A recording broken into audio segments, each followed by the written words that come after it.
Hi there, welcome. My name is Jason, and today the plant that I have to introduce to you is called Alocasia. This variety is a hybrid. It is known as the variety called Sumo, and it is a beautiful plant. I love the way this plant starts out with these like lower leaves that kind of just go up. These are giant hearts, if you haven't seen there. These big, beautiful hearts. These leaves get large. This is a very young plant right here, but the leaves will get about 3 to 4 feet long and about 2.5 feet wide. And they just have this beautiful venation underneath the leaves with these like green highlights.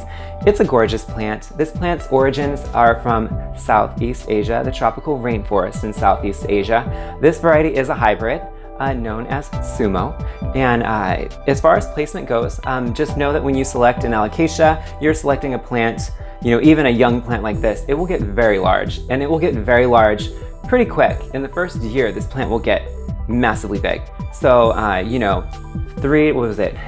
to 8 feet tall, possibly. So just imagine this like 5 feet taller with like these giant, enormous heart-shaped leaves. It's a glorious plant.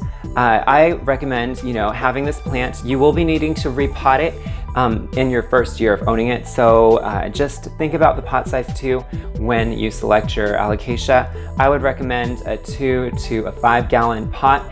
Ultimately, this right now is a young plant and it's in a 6-inch container. And I have, I guess I'd use this. So I had ran out of plastic saucers the other day. So I realized that my Sabra hummus container, once you finish it, it's actually a perfect size saucer for a 6-inch container.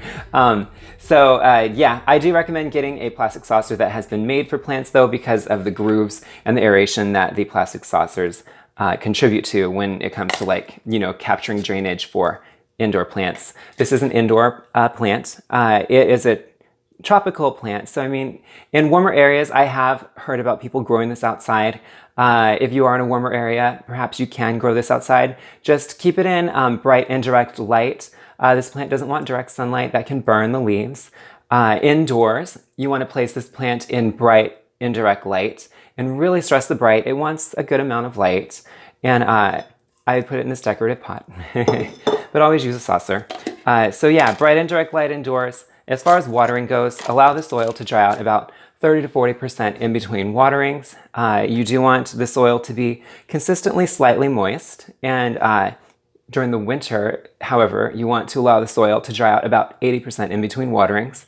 If you are in a frosty, cold area, do keep this indoors, especially in the winter. I've researched that this plant can die down to the ground under certain conditions and grow back from the corms. The corms are the root system. It's a very bulbous root system. But indoors, I don't think that this should die down because there's nothing really to freeze the top. So beautiful focal point plant that fills in a beautiful large area.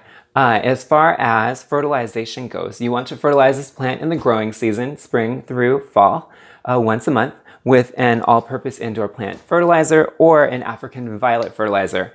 These are both made by a company called Espoma. I really love their product, but almost any product as far as indoor plant fertilizers or African violet fertilizers will do.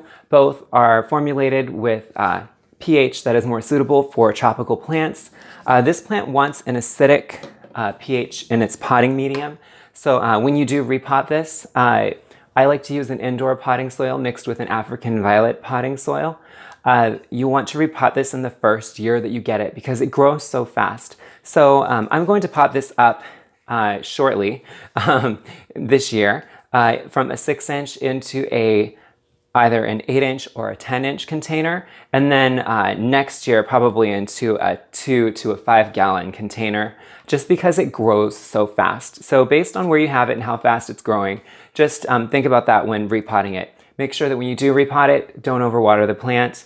All of the new soil, especially if you've gone into a larger pot, the larger area where the roots haven't filled in can just stay constantly wet when you initially pot up this plant or any house plant into a larger pot.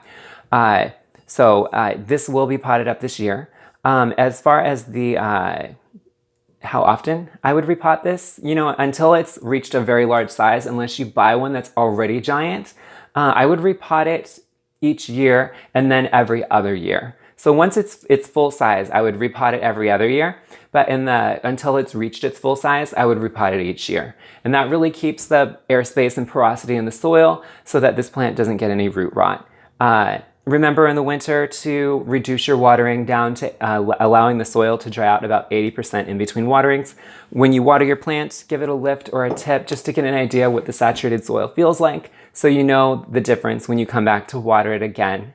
As far as toxicity, this plant does rate higher on the toxicity, as far as toxicity with plants that are toxic to pets. So if you have a pet that eats plants, you might want to maybe consider getting a different one. If your pet doesn't eat plants, this is an awesome plant. It's beautiful. It's large. I don't hear about animals trying to eat it, but just do keep it in mind that this plant is ornamental. It's not for eating. It's just an ornamental plant for indoors. As far as fun facts, this is a focal point plant. It gets very large. It fills in a very large space. It's a very pizzazz, like wow plant with like wow factor because, I mean, you have this purple venation and these green leaves. The new growth is a brighter green. It's just a big, bold, glorious plant. I've researched that this has been noted on clean air plant list.